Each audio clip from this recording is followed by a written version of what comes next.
Bible says that the name of the Lord is a strong tower. The righteous runneth into it and pag paubos na lang lalamunan mo, boses mo, hindi yan mababago. Kailangan iluhod mo yan sa Panginoon. Dito ka makipagbakas inyong battleground. Huwag sa GC. Hindi mo battleground ng GC. Kahit tatagin mo ng message yung GC na yan, walang mababago yan. Ngayon, ang gawin mo, makipagbakas ka na yan. Iluhod ka na. Pinibreak mo to by the blood of Jesus. Hand of God, you can break the pattern of failure at the edge of success with prayer and surrender all in to the Lord Jesus. Fear! Huwag to stay with fear! Yung doubt, yung failure, lahat kung kahirapan ng sumpa.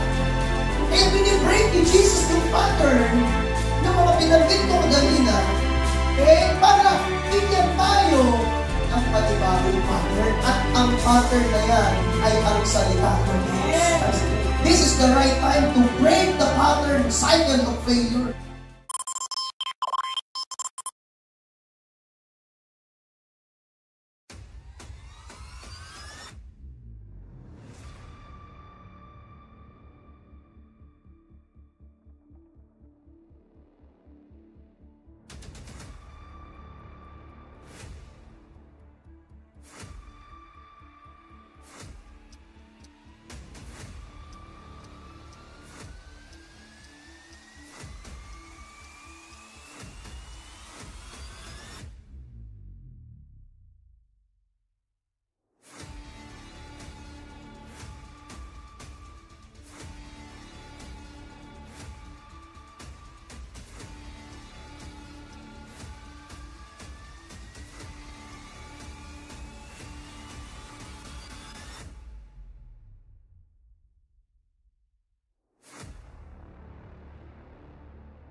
Okay? Doon pala. Joseph to Reuben and Ephraim to Manasseh. Yung bilis na ni Jacob, yung panganay si Manasseh, tinawag si Ephraim. Oh, bunso yung nanay Kaya yung panganay. Si Ephraim yung tinawag. Nagulat si Joseph kasi sabi niya, kinorek pa yun ni Joseph Sabi niya pa, hindi yan si Manasseh. Sabi niya, huwag mo ko turuan, alam mo yung ginagawa. Yung pagpapalat, binigay doon sa bunso. Bakit? Dahil doon sa umpisa.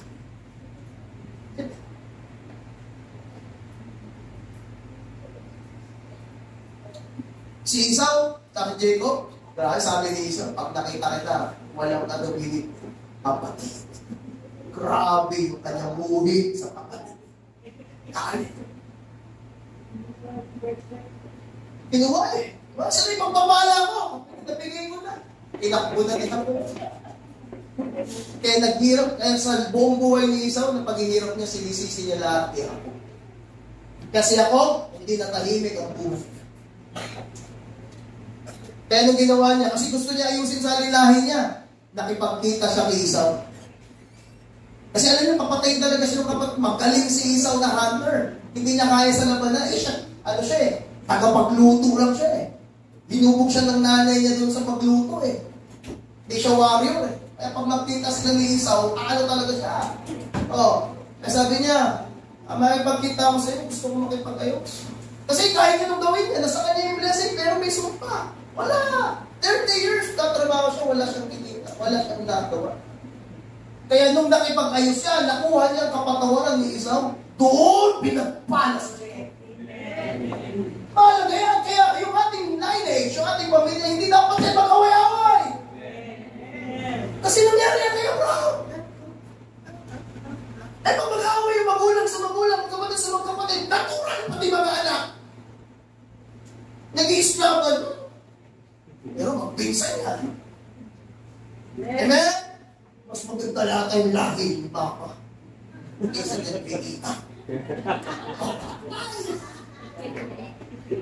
Yeah? Oh, ang hirap na ngayon ng lolo at lola. Magtawag ng kailangan pag magbigay ka ng isa, bigyan mo lahat. Bas, Carlita, lola ka na. Next year. Oh, diba? Totoo eh. Totoo. Naano mo din eh. Kahit na anak ka na, tapos mga kapatid mo, may mga anak na. Sabi ng father ko sa akin, okay mga anak, walang problema, pero yung mga manugang. Yung mga anak, okay sa magulang. Siyempre. Ayan, tanong yung manugang. Pag may edad na yung magulang, gusto ng anak, atirahin sa bahay. Ano mag-alala sa'yo, mama? Sabihin ng manugang, uy, tumigil ka ba? Dami mo kapatid. Isiksik mo pa yan dito, matanda na yan. Oh. Masakit yun sa iyo na, anak. Ano gawin mo? Ano gawin mo? Ipipilit mo. Ipipilit mo. Magsasalpukan kayo. Sunog ang ulam. Hilaw ang kanin. Pati sa pera, away-away na. Yun ang sinasabi ko sa'yo. Sa anak mo, okay. Pero ang tanong, mga manugang mo. Eh, sabi ng father ko sa akin. Eh, sabi niya, siguraduhin mo, yung mga mapangasawa ninyo, gusto din kami, mahal din kami. So, walang problema sa anak. Ang anak, hanggang pumasok siya kahit maupos. Pero manugang. Ha? Bihira yun. Ba? O, ano pa? Anak mo, mahal na mahal yung pinili ng damit sa mga anak mo. Ang mura lang, o. So, kulang naman yung lalamang. Magalit pa yung manugang. Bakit yun? Sa SM pinili, ito sa Robinson. Oh, sabihin mo ano sa magulang mo. Maglalaban talaga kayong mag-asawa. Maglalaban ka. Diba? Totoo yan. Sabihin, lalabas na. May mama mo pa. May favoritism talaga yan. Diba? Lahat ng ako, minention yung atin, hindi. Maiwasan mo ba yan? Nako, sinasabi ko sa'yo. Hallelujah ka na lang. Hello! Totoo yan. Wala magawa sa Abraham. If somebody start noticing that certain evil or sad things have always occurred to people in this family lineage in a particular repeated pattern, it is the right time to do some useful family research. Is there a negative pattern in your family in terms of habit or problems? The only way to eliminate this spiritual cancer is to run to the Lord Jesus. Kailangan ilapit niyo yan sa sambahayan. Kasi talagang magraran talaga yan sa ayaw mo sa gusto. Magraran talaga. So, the Bible says that the name of the Lord is a strong tower. The righteous runneth into it and nilapit sa Panginoon, Lord. Kumbaba ka talaga sa Panginoon. Pakumbaba ka talaga sa Panginoon. The moment the Holy Spirit opens your eyes to recognize any evil. Yan yung sinasabi ko, hindi mo makikita yan eh. Hindi mo yung makikita. Maliban lang, nabigyan ka ng Holy Spirit na pangunawa, makikita mo yung evil pattern in your life or family, prayerfully break this pattern. Kaya dapat maghawak kamay ang pamilya, Lord. Magulang, pakita mo yung negative pattern na yan, Lord. Diba, isa pa lang, diba, may trangkaso ka pala, mga anak mo, binabaliwala ka na. Paano pa kaya pag hindi mo na kaya? Dapat binibreak mo na yan sa panalangin. Hindi mo yan, kahit na bugbugin mo yan, hindi nila yan makukontrol. Ang tanging paraan na para mangyari yan is tumapit ka sa Panginoon. Diba, sasabihin mo, misas, binigis. Alam ko ngayon, lahat yan, lahat ng pamilya may GC. O, at sasabihin ng pinakapunong magulang. O, buhay pa ako. Diba, yan, yung birthday ko, hindi na kayo nakakapunta. Kaya buhay pa ako, nag-away-away na kayo, buhay pa ako, ganyan-ganyan, di ba? Kailangan, pag maubos na ng lalamunan mo, boses mo, hindi yan mababago. Kailangan iluhod mo yan sa Panginoon.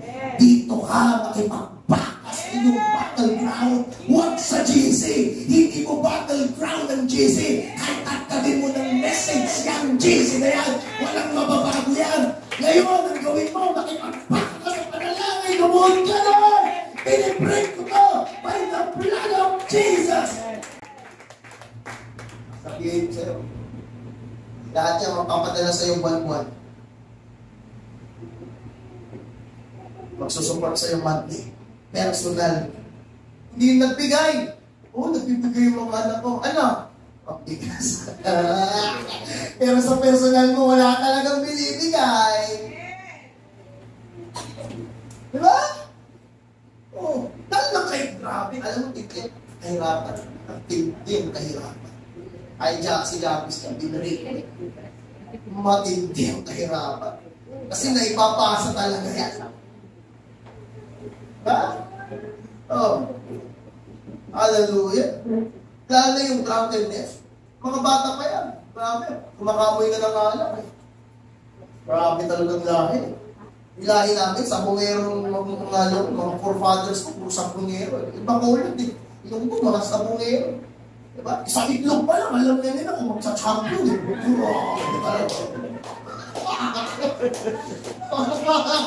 Matindi.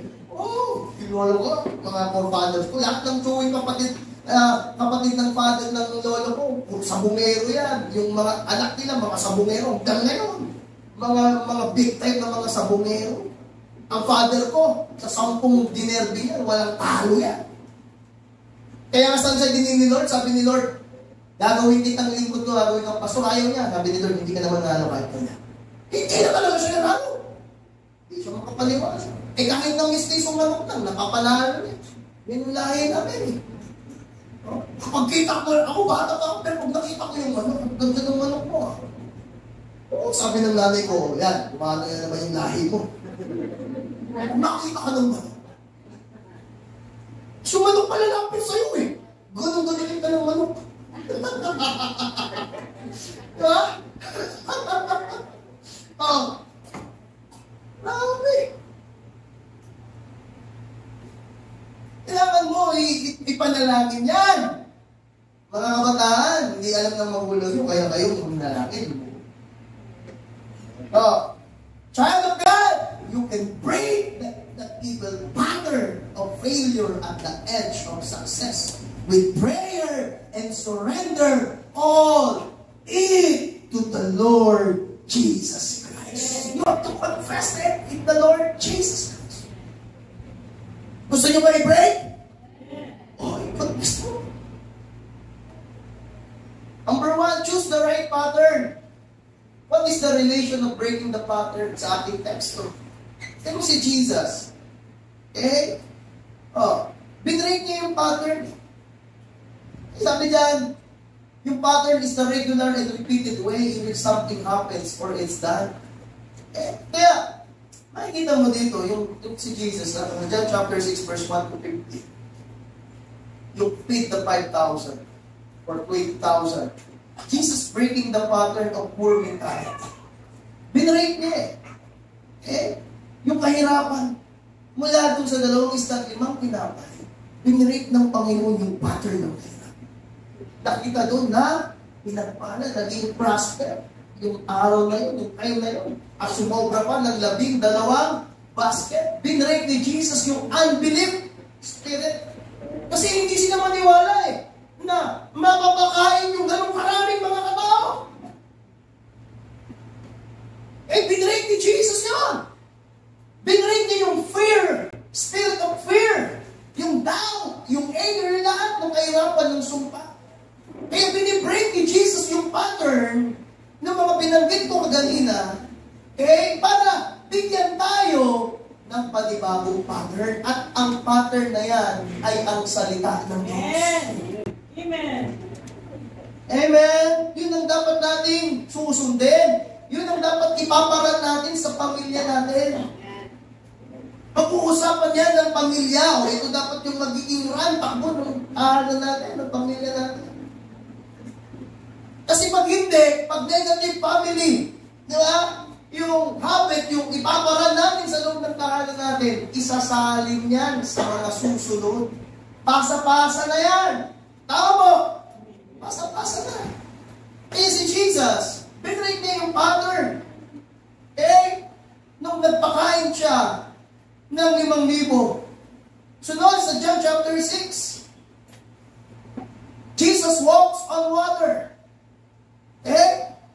Jesus changed the pattern that He can walk on the top of the storms. You can walk without hesitations against your enemies, against the storms, against the weapon of the devil. And you can walk without rejection. You can walk without double-mindedness. You can walk without guiltiness, hopelessness, discouragement, hindrances. Yun ang nagre-represent. Dahil ang pinaka-powerful na nilikha ng Diyos ay ang water, ang tubig. Pero pinakita ng Panginoon na kaya niyang lumakad sa ibabaw ng pinakamakapangyarihang nilikha dito sa mundo. Ngayon, i-demonstrate ng Panginoon sa atin, ito yung pattern ng lakaran ninyo. Hindi yung palagi na lang tayong nalulunod ng problema. Hindi yung palagi na lang tayong nilulubog ng utang, nilulubog ng rejection na naman. Sabi ng Panginoon, pwede kang mabuhay, lakaran mo yan. Ma-overcome mo yan. At yung pattern ng Panginoon, ang dapat nating lakaran, na walang circumstansya na hindi natin kayang mapangibabawan sa mundo na ito. Walang pangyayari. O anuman, kapatid, you can walk with your dreams and plans. You can walk with the will of God. You can walk with your victory, with your blessing. You can walk with God's favor, providence, and abundant life. Pwede natin yan lakaran. Pwede natin yan isa pamuhay, kapatid. Amen! Kasi sabi ko nga lakaran, we are marked for prosperity. Pinag-antay ng Diyos para malagaan ang ating buhay. So kung hindi na nangyayari sa'yo, like Jabez, iiyak mo yan sa Panginoon. Ipaglingkod mo yan. Enlarge my territory. Oh God, change my pattern. Amen. Sa aming matindi ang kahirapan ng family namin. Kaya nga bata pa lang, ang father ko nagsasabong hindi para sa bisyo. Nagsasabong siya kasi walang makain. Kaya siya nagsasabong para mayroong pang-sustain ng pagkain. Ganun. Yung lineage namin na sa pagsasabong, sa pag-alaga ng manok, hindi bisyo, kundi para maging buhay. May pagkain ka. Bakit? Kasi matindi ang kahirapan. Matinding kahirapan. Sabi nga ng father ko, nag-aaral siya, hindi siya mabilan talaga ng pantalon. Grade 6 na siya, naka-short pa din siya. Pero grade 6 pa din naka-short. High school, naka-short ka mo din. Tapos may tagpi-tagpi pa yung puwet. Kasi sobrang nipis na eh. Puro tagpi-tagpi. Merong curse, merong sa lineage yung matinding kahirapan. Ngayon, nakakilala sa Panginoon na break yung kahirapan na pero naranasan namin. Kasi pioneering kami. Grabe. Binibilang ko yung buwan eh. Isang taon na. Hindi mo lang kami nakapag-Jollibee. Kasi dito, isang taon na hindi nakapag-Jollibee. Taas kamay, taas kamay. Taas kamay. Si sister, may pag-Jollibee. Si sister, pag-Jollibee ko kaya. Sino ba? Ha? Ito at kids, nakapag-Jollibee ka ba ngayong taon na to? Ha? Wala? Mr. Lord, ligtas yung bulsa ko. Kasi bibring yung pattern. Praise the Lord, salamat ko. Hindi ko pwede magsinungaling.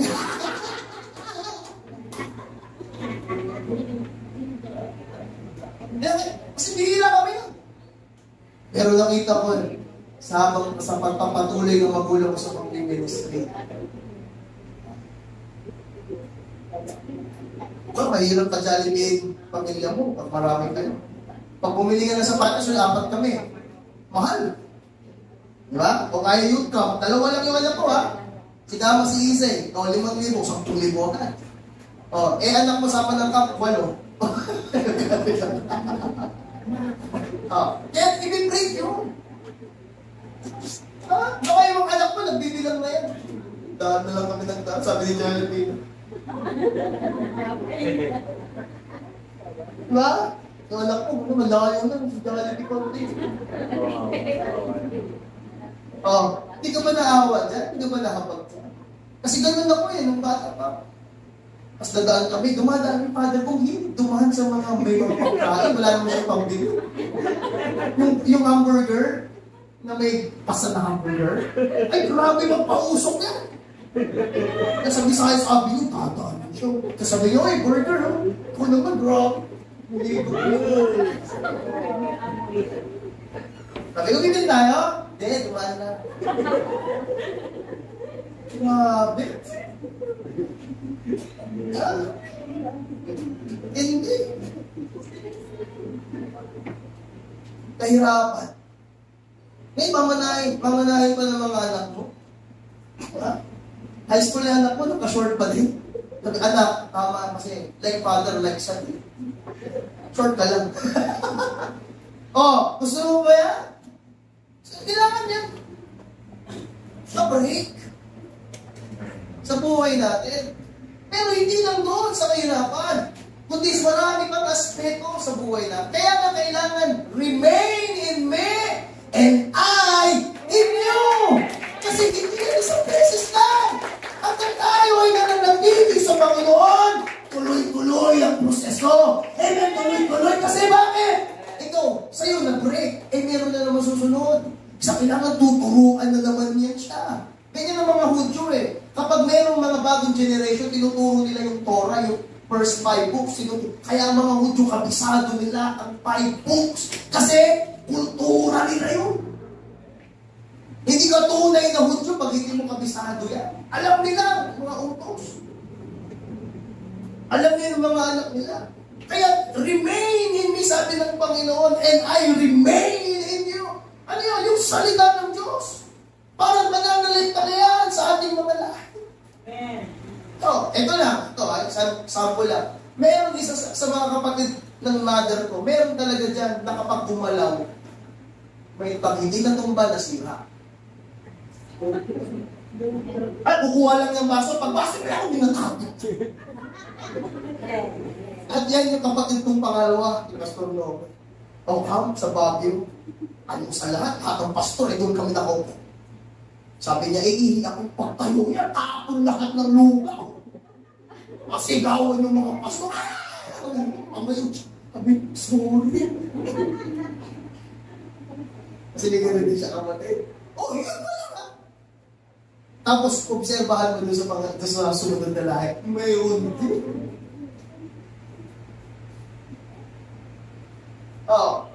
May mga good, may mga evil. Kaya kailangan natin yung binrake ni Jesus walked on water. Okay? Sa John chapter 6, Jesus the bread of life. Okay? Sabi niya, Jesus changed the pattern of perishable bread to eternal bread of life. Jesus changed the pattern of death to life. Saan tayo magpunta? Ano lineage? Death. Pero binago ng Panginoon. Dito ka sa buhay na wala kang death.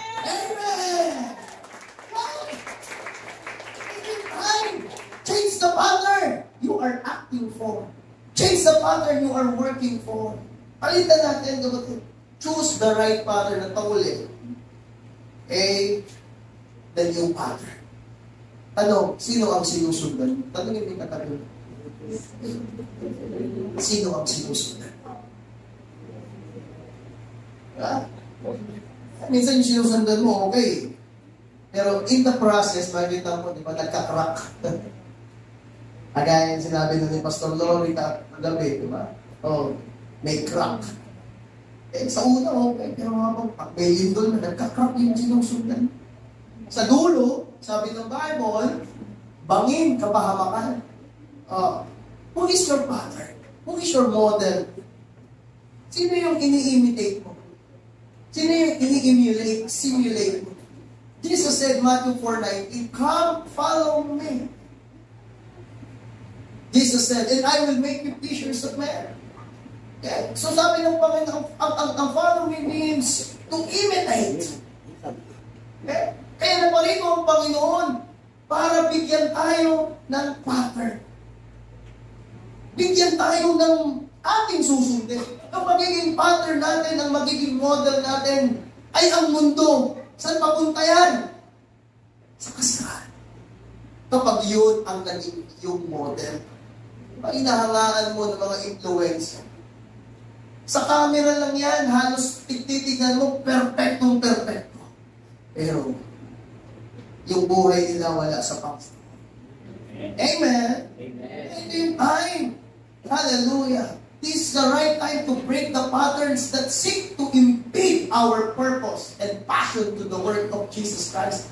This is the right time to break the pattern cycle of failure. Kabiguan ng magulang ay nagiging kabiguan din ng anak.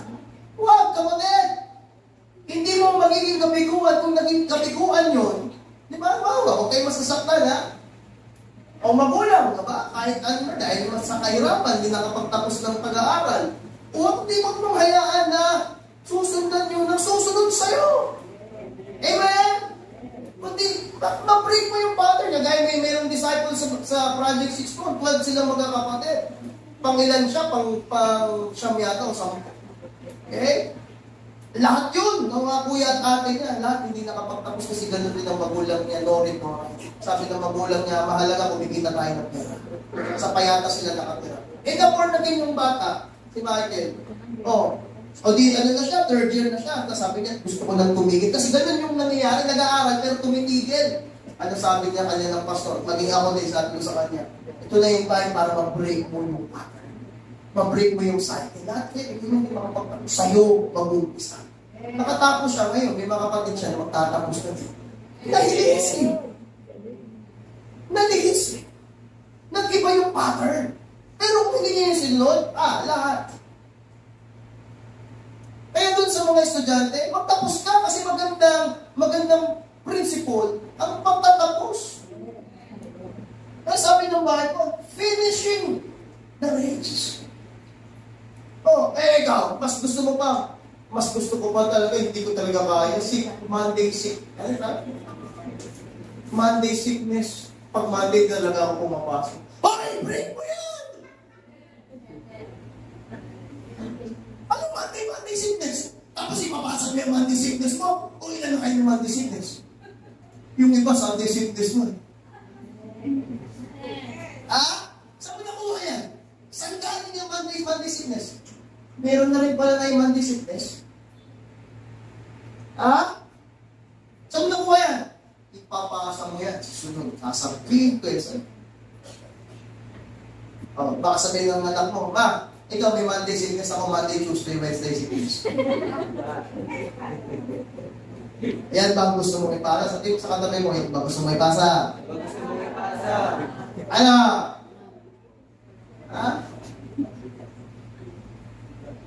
Kung yung magandang boses ko, napasa mo yan.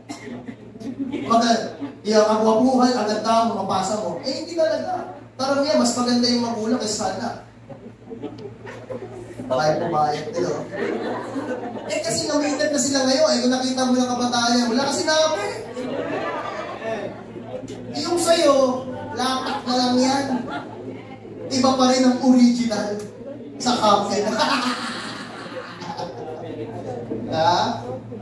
Kaya sabi, kapag ang mga apo magagaling umawin, talentado, may gwapong lolo. Sinabi ni Pastor Lore, di ba? Magaling. Kaya mapalad ka kapag ang lolo mo, pogi. Merong presence of God inside. Amen! Kaya, pamandi-mandi sickness, pinagsasabi mo, i-break mo yan. Sino yung model mo? Sigurado yung Monday sickness mo, may pinagkuha na may model ka dyan. Sigurado ako eh. Sabihin mo kung sino. At ma-break yan. This is the right time to break the cycle of failure. Okay? Kabiguan ng magulang, hindi magiging kabiguan ng anak naman. Biyaya yan ng Panginoon. This is the right time to break destructive patterns in your life that seek to impede the releasing power of the Lord into your life. Kaya kung gusto natin ng totoong tagumpay, sumunod tayo sa kapangyarihan ng salita ng Diyos. Romans 12:2, do not conform to the pattern of this world, but be transformed by the renewing of your mind. Then you will be able to test and approve what God's will is good, pleasing, and perfect will. But be transformed by the renewing of your mind. Change the way you think. Then you will always be able to determine what God really wants, what is good, pleasing, and perfect. Amen. Ano sabi ng NLT? Don't copy the behavior and custom of this world. Sila nagsusuot ng iksi. Ikaw dadali, gusto mo rin magsuot ng iksi, tataluin mo ba sa simbahan? Hindi mo ba alam na napipintasan ka dyan? Diba? Akala mo, pag nakasuot ka na may iksing short, dati mga lalaki, mag-iksing short na rin, ang pangit tignan, kita na itlog mo. Diba? Mga maipin na bilang, dahilan, mainit kasi. Mainit! Mainit malamig, ganyan pa rin short mo. Ang lamig, nag-ielo lang ka sa lamig, naka-iksing short ka pa rin. Tapos pag may nilignan, galit na galit. Pag upo sa gym, ganun. O di, pagpunta naman dito. Ang gulo, ang hirap kakali. Pag ikay mga nagpalataya, bago mo ilabas ng bahay, tignan mo muna kung maganda tignan. Hello? Maiksi na nga. Butas-butas pa. Ano ba yan? So don't copy. But let God transform you into a new person. A new pattern by changing the way you think. Then you will learn to know God's will for you, which is good and pleasing and perfect. Your greatest asset. So tingnan mo. Bisaya ako kaya minsan greatest. Oh, right? Bisaya ko eh. Ay, hindi ako lumaki. Kahit hindi ako lumaki sa Manila. O, greatest kapatid. Diba? Maraming meaning yung peace. Ano yung peace? Ano yung peace? Peace. Isda. Mukha. Okay, anong gawin mo magdalawa na ng English? Diba? Kahit anong gawin mo magdalawa ng English? Yung Google mo naging Google. Google.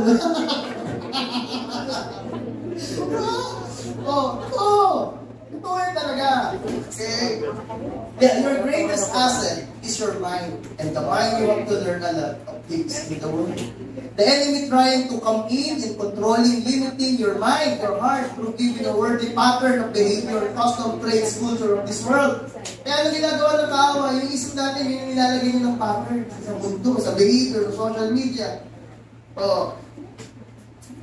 Pwede naman mag-aesthetic kapag nag-anniversary. Maayos. Diba? Yung nasuot natin kagabi.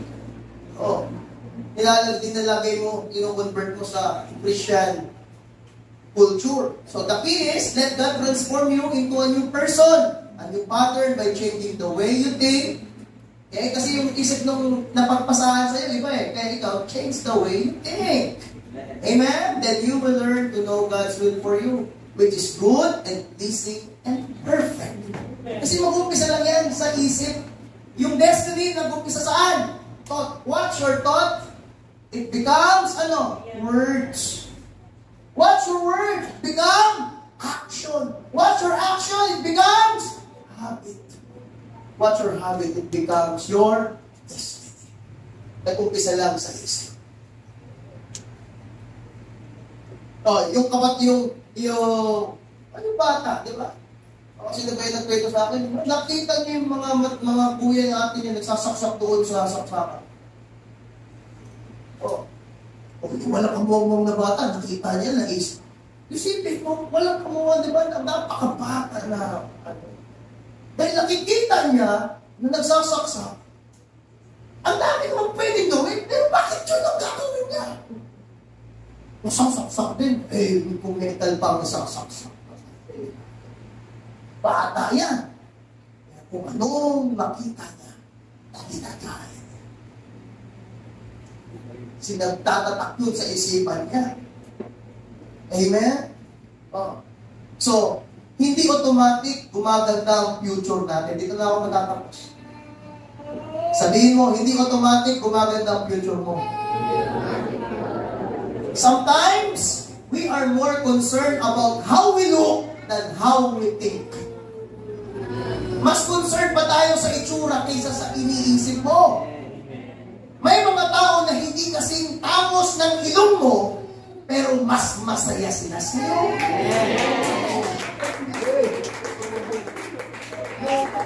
Ang dami nagpalakpakan na kamuha.